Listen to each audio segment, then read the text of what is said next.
Enrijecimento. Na criação, tudo é movimento.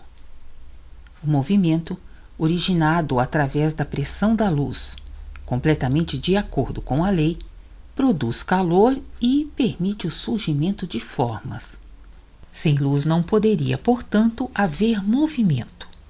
E assim pode o ser humano imaginar que o movimento seja muito mais rápido e mais forte na proximidade da luz do que em distâncias longínquas.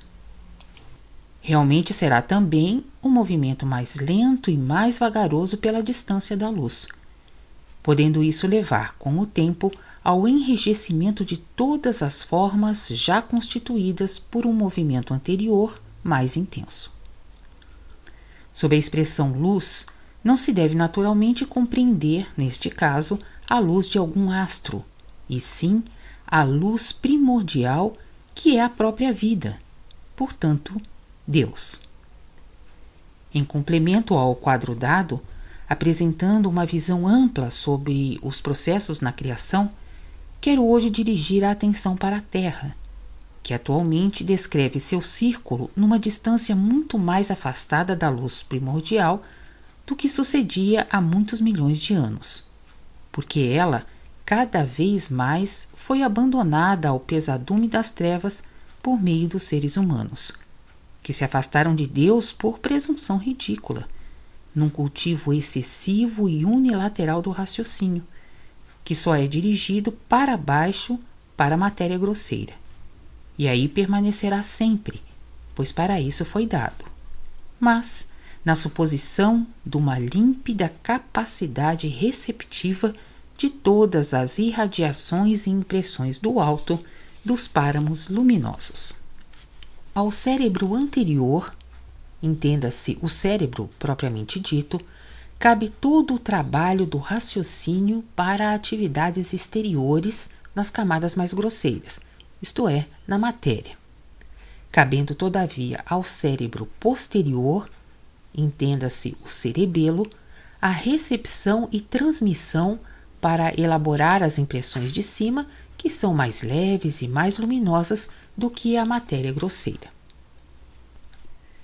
Essa ação conjunta e harmônica dos dois cérebros, dada aos seres humanos para seu benefício, foi perturbada pela propensão humana só para as coisas terrenas, isto é, para a atuação na matéria grosseira, e com o tempo completamente suprimida e, a bem dizer, quase estrangulada, porque o cérebro anterior, devido às ocupações mais intensas, acabou com o tempo se desenvolvendo mais em relação ao cérebro posterior, que permaneceu desprezado e se tornou, por conseguinte, mais enfraquecido e menos receptível. Com isso formou-se há milênios um mal hereditário, através da reprodução na matéria grosseira, pois já as crianças traziam ao nascer o cérebro anterior muito mais desenvolvido que o cérebro posterior, donde se originou o perigo do despertar do pecado hereditário, que consiste no pensar obrigatório, de antemão condicionado exclusivamente para o que é terreno, portanto, para o que é desviado de Deus. Isso será compreensível, sem mais nem menos, para qualquer ser humano de vontade sincera. Além disso, eu o expliquei minuciosamente em minha mensagem.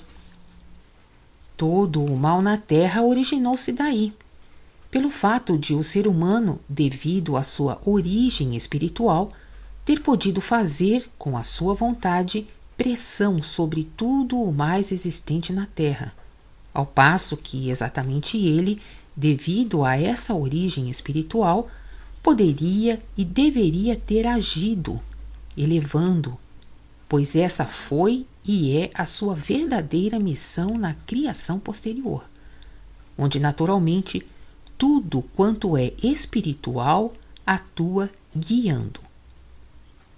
Mas pode guiar para cima, como seria natural, bem como também para baixo, quando a vontade do espiritual anseia predominantemente apenas para as coisas terrenas, como é o caso do ser humano terreno. No saber da criação, já dado por mim em minha mensagem, e nos esclarecimentos a isso ligados, do funcionamento automático das leis atuantes na criação, que também podem ser chamadas leis da natureza, mostra-se sem lacunas todo o tecer da criação, deixando reconhecer claramente todos os fenômenos, e com isso a razão de toda a existência humana, desenrolando também em intangível sequência de onde vem e para onde vai, dando por essa razão resposta a cada pergunta, assim que o ser humano procure seriamente por isso. Neste ponto devem se conter até mesmo os adversários mais malévolos, uma vez que suas sutilezas não são suficientes para poderem penetrar, de forma destrutiva, nos fundamentos perfeitos do que ficou dito, a fim de tirar também este auxílio dos seres humanos. Falei que o movimento na criação tende a se tornar cada vez mais lento, quanto mais distante se encontrar da luz primordial, que é o ponto original da pressão, que traz como consequência um movimento. Assim acontece atualmente com a Terra. Seus círculos afastaram-se cada vez mais devido à culpa da humanidade terrena. Com isso, as movimentações tornaram-se mais lentas, cada vez mais indolentes, e devido a isso, muita coisa já se encontra próxima do estado inicial de enrijecimento. Também o enrijecimento tem muitos degraus, e no começo não é fácil ser reconhecido. Mesmo durante seu progresso, torna-se impossível o reconhecimento, a não ser que um vislumbre de luz estimule uma observação mais aguda. Já por isso é difícil, porque tudo quanto vive no círculo das movimentações, que vão se tornando cada vez mais vagarosas, acaba proporcionalmente sendo puxado para a crescente condensação que leva ao enrijecimento. Aliás, não somente o corpo da criatura humana, mas tudo, inclusive seu pensar. Isso acontece mesmo nas coisas mínimas. Todas as noções modificam-se e deslocam-se imperceptivelmente, inclusive o próprio sentido do idioma. O ser humano não poderá notá-lo em seu próximo, uma vez que ele mesmo está sendo arrastado em idêntico movimento lerdo, se não procurar lutando levantar-se espiritualmente ainda uma vez, com a máxima vontade e com tenacidade, a fim de conseguir tornar a aproximar-se um pouco mais da luz, com que seu espírito gradualmente se torna mais ágil e assim mais leve, mais luminoso e influencia no reconhecimento terreno. Então, tomado de espanto, verá, ou pelo menos intuirá com horripilante pavor, até que ponto as distorções de todos os conceitos já se foram enrijecendo nesta terra. Falta a visão ampla do essencial, porque tudo está comprimido entre fronteiras estreitas e inabrangíveis que já se tornaram intransponíveis e que em determinado tempo sufocarão tudo quanto englobam. Já assinalei muitas vezes os conceitos torcidos, mas agora estes lentamente se dirigem caminho abaixo, para o enrijecimento na distância contínua da luz. Não é necessário dar exemplos isolados. Tais esclarecimentos já não seriam mais levados em conta ou tidos como inoportuno jogo de palavras, porque as pessoas estão demasiado enrijecidas ou indolentes para desejar pensar nisso mais profundamente. Já me referi também suficientemente ao poder da palavra, ao mistério que mesmo a palavra humana pode temporariamente construir ou destruir no âmbito da terra, na atuação da criação.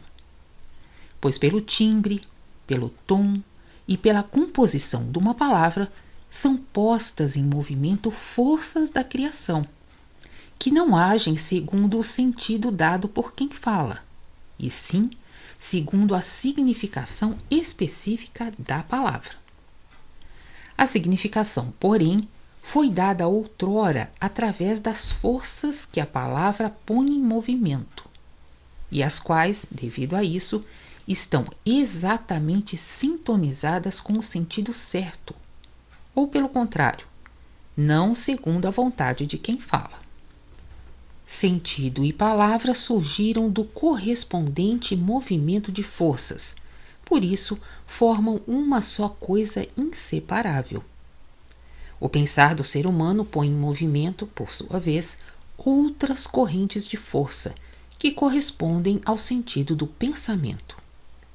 Por isso, os seres humanos deveriam esforçar-se por escolher palavras certas para a expressão de seu pensamento. Portanto, intuir mais claro e certo. Suponhamos que uma pessoa seja interrogada a respeito de uma coisa que ouviu e talvez mesmo de que pôde ver uma parte. Interrogada, ela afirmaria imediatamente que a sabe. Segundo a opinião de muitas pessoas superficiais, essa resposta seria certa.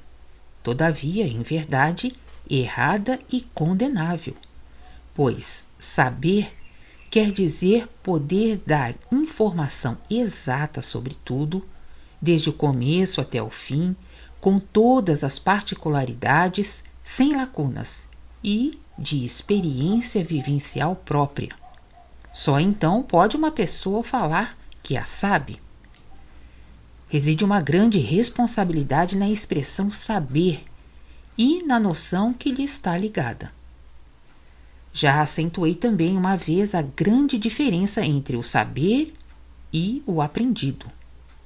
A erudição ainda está muito longe do verdadeiro saber, que só pode ser algo próprio, individual, ao passo que o aprendido é a aceitação de alguma coisa fora do âmbito pessoal. Ouvir algo e, em parte, talvez também ver, ainda está longe do próprio saber. O ser humano não deve afirmar, eu sei isso, mas poderá no máximo dizer, vi ou ouvi falar daquilo.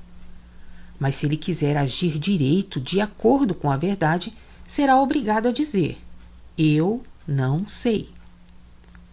Será em qualquer circunstância um procedimento mais acertado do que narrar algo com o que absolutamente não tem nada a ver, o que, portanto, também não pode ser um saber real, ao passo que, com um relato parcial, só pode lançar suspeitas ou fazer carga sobre outras pessoas, talvez até mesmo desnecessariamente lançá-las na desgraça, sem conhecer as verdadeiras conexões. Por conseguinte, pesai meticulosamente com vossa intuição cada palavra que quiserdes empregar. Quem pensa mais profundamente, não se contentando com conceitos já enrijecidos, que servem de autodesculpa para tagarelas presunçosos e para má vontade, esse compreenderá facilmente as explicações e aprenderá a examinar serenamente e com visão mais ampla tudo quanto tiver de falar.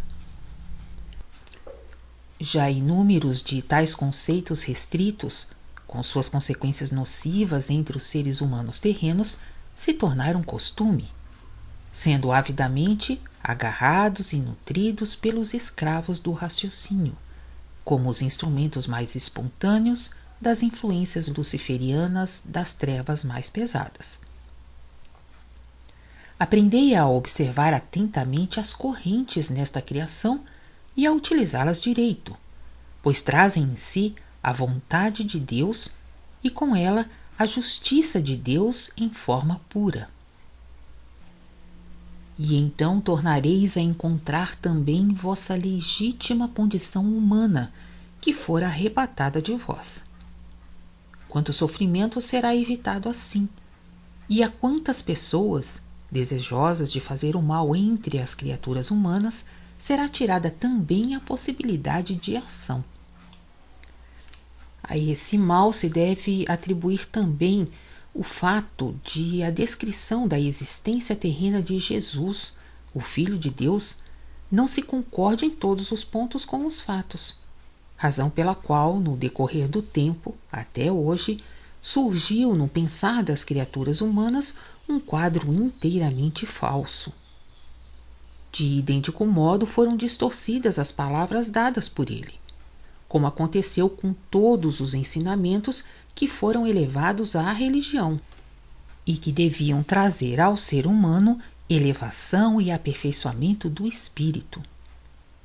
E nisso reside também a grande confusão entre todos os seres humanos, que cada vez podem se entender menos reciprocamente, o que faz crescer e florescer o descontentamento, a desconfiança, a calúnia, a inveja e o ódio. Tudo isso são sinais infalíveis do progressivo enrijecimento na terra.